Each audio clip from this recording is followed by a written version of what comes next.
Welcome to Noisy Mind Podcast. Great to be here. Today we're looking at the Kentucky Derby, the Run for the Roses. Ah, yes, a truly iconic event. We've gathered some really interesting sources, looking at different facets, some of the, let's say, curiosities around it. Sounds good. So we'll be digging into the traditions, the economics, and maybe some of the people involved. Exactly. What makes it tick, essentially? Well, starting with history, it's pretty remarkable, isn't it? Our sources point out it started way back in 1875. 1875, yeah. At Churchill Downs in Louisville. Which makes it the longest continuously held sporting event in the U.S. That's quite something. It really is. And that history comes loaded with traditions. Oh, definitely. Like the nickname, the greatest 2 minutes in sports. Right, because the race itself, for the 3-year-old thoroughbreds, it's only about 2 minutes long, 1.25 miles. But the experience is so much more than just those 2 minutes, Absolutely. You've got the whole spectacle, people drinking mint juleps. Yeah. The mint juleps are essential, apparently. And everyone singing Old Kentucky Home. Right, that moment. And the hats. We have to mention the hats. The hats are almost a sport in themselves, aren't they? Some are really flamboyant. Definitely. And the Run for the Roses name itself, that comes from the winter's garland, right? Yeah, the garland of roses, a very famous image. So all that tradition, that spectacle, it translates into big money, too.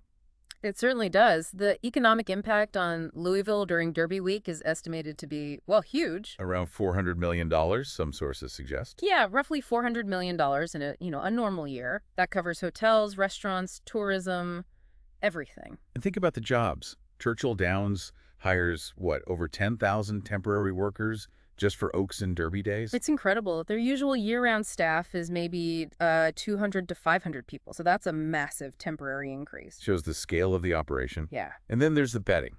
Oh, yeah, the wagering. Huge numbers there, too. In 2022, the estimate was around $392 million bet just during Derby week. Wow.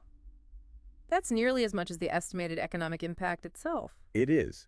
Though we should note, the Kentucky Derby Museum cites a figure closer to $217 million for economic impact. Okay, so some different figures floating around. Yeah, and the source material we saw didn't really specify how the museum got that number, but either way. Either way, it's a massive financial event, no question. Definitely. But, beyond the money and the traditions, it's the people who make it happen. That's a really important point. Our sources highlight the crucial role of Latino immigrants. Right. They're often the backbone, working behind the scenes with the horses. As groomers, assistant trainers, exercise riders, all of those vital support roles. Many coming from Guatemala, Mexico, Honduras, Peru, Venezuela. A real community there. And there's an interesting history there regarding the workforce. Yeah, the sources mentioned that black jockeys were actually dominant in the early derbies. Really dominant, winning 15 of the first 28 races, I think. Something like that, yeah.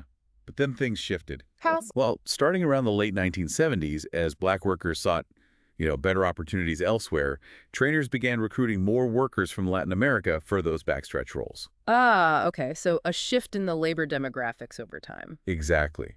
And you hear about the dedication. Yeah. Like assistant trainers, Sergio Navas, mentioned in one source, starting work at 4 a.m. 4 a.m., that's commitment. Taking care of those valuable horses. It really is.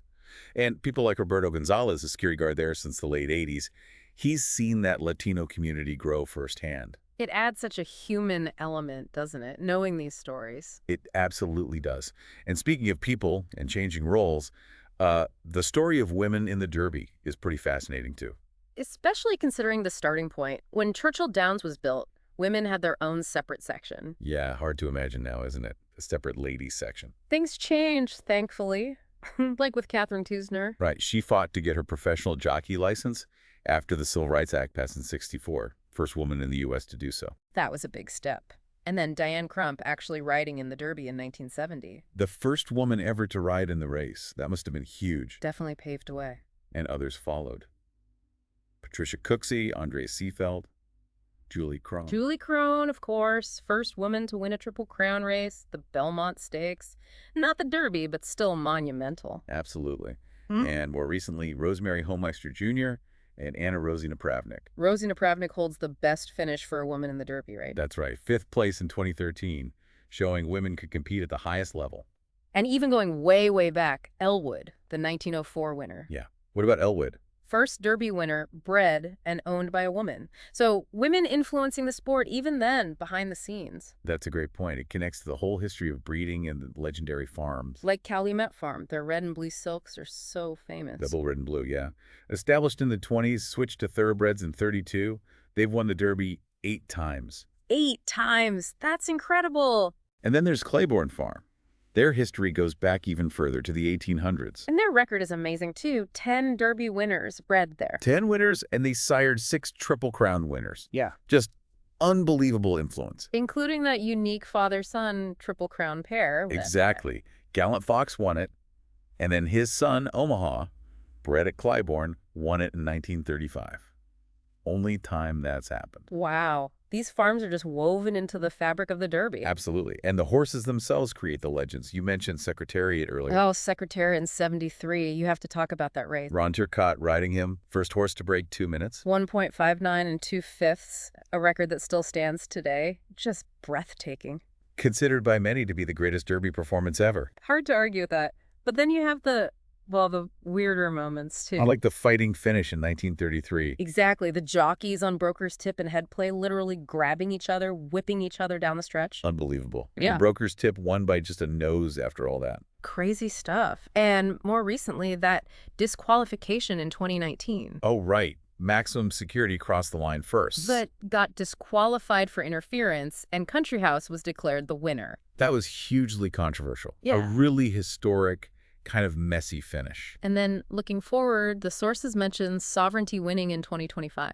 Right. So the history keeps being written with triumph and sometimes controversy. It really does. So, I mean, when you pull it all together, the Derby is clearly much more than just that quick race. Yeah, it's this whole blend of deep-rooted tradition, significant economics, the stories of the horses, and all the different people involved. From the hats and the juleps that everyone sees to the intense work happening on the backstretch and those unforgettable moments on the track. It really holds a unique spot in American culture, doesn't it? It definitely does. So listening to all this, what parts of the Derby really grabbed your attention?